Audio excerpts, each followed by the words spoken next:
میرے خواجہ پیا، میرے خواجہ پیا۔ سیدنا خواجہ غریب نواز چشتی اجمیری رحمہ اللہ، انہوں نے مخلوق کو نفع پہنچایا، علم حاصل کر لیا، علم حاصل کرنے کے بعد تقویٰ پرہیزگاری کی، علم و عمل دونوں جمع ہو گئے، اللہ کا ذکر کیا، محنت کی، ریاضت کی، سب جب جمع ہو گئے خود بن گئے۔ اب آگے انہوں نے دیے سے دیے جلائے، آگے دوسروں کو بھی نفع پہنچانا شروع کیا، دنیاوی نفع بھی پہنچایا ہے، دینی نفع بھی پہنچایا ہے۔ خیر الناس انفعهم، لوگوں میں سب سے عمدہ کون ہے؟ جو ان میں سب سے بڑھ کر لوگوں کو نفع دینے والا ہے۔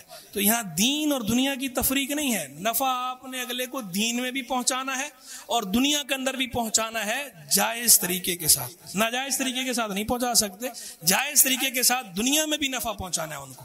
تو خواجہ خواجگاں نے دنیا کا نفع بھی لوگوں کو پہنچایا ہے، ان کی دنیا کو بھی سنوارنے کی کوشش کی ہے، اور دین کا نفع تو جگ ظاہر ہے، آپ کے سامنے ہی ہے کہ دین کا نفع تو ایسا پہنچایا کہ بے شمار کفار کو مسلمان کر دیا، بے شمار گناہ گاروں کو اللہ کا ولی بنا دیا، اللہ کے قریب کر دیا، یہ دین کا نفع۔ اور ایسا نفع پہنچایا، وہ ایسے بافیض ہوئے، ایسا نفع پہنچایا کہ آج ان کی قبر بھی نفع پہنچا رہی۔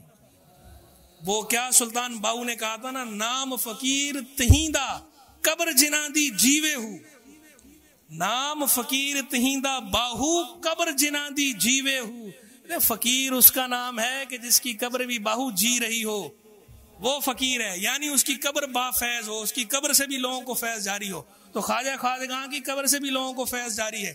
سرکار اعلیٰ حضرت کا ذکر آیا تھا نا ابھی، تو اعلیٰ حضرت امام اہل سنت امام احمد رضا خان رحمہ اللہ نے یہ بیان کیا، کہتے ہیں میرے پیر بھائی، میرے استاد بھائی اور پیر بھائی، والد ماجد کے شاگرد، آپ کے والد ماجد رشید المتکلمین علامہ نقی علی خان رحمہ اللہ کہہ رہے ہیں میرے والد ماجد کے شاگرد یعنی استاد بھائی بھی ہوئے، اور میرے پیر بھائی سیدنا شاہ آل رسول مہروی رحمہ اللہ کے مرید حضرت مولانا برکات احمد صاحب رحمہ اللہ، ان کے بارے میں اعلیٰ نے بیان فرمایا۔ اعلیٰ کہتے ہیں کہ انہوں نے مجھے خود یہ بات بیان کی، اپنا چشم دید واقعہ بیان کیا، آنکھوں دیکھا۔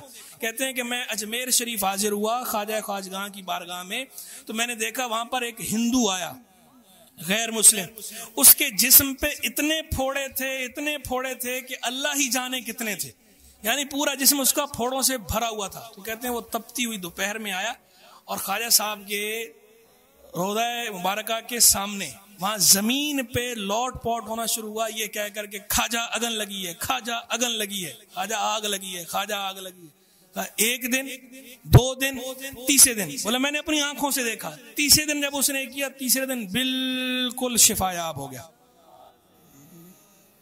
کیا وہ برادر عالم نے کہا خواجہ ہند وہ دربار ہے اعلیٰ تیرا، کبھی محروم نہیں مانگنے والا تیرا۔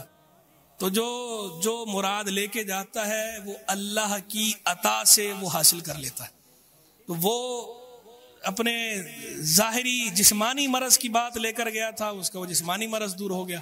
اگر اپنے روحانی مرض کی بات کرتا تو روحانی مرض بھی دور ہو جاتا۔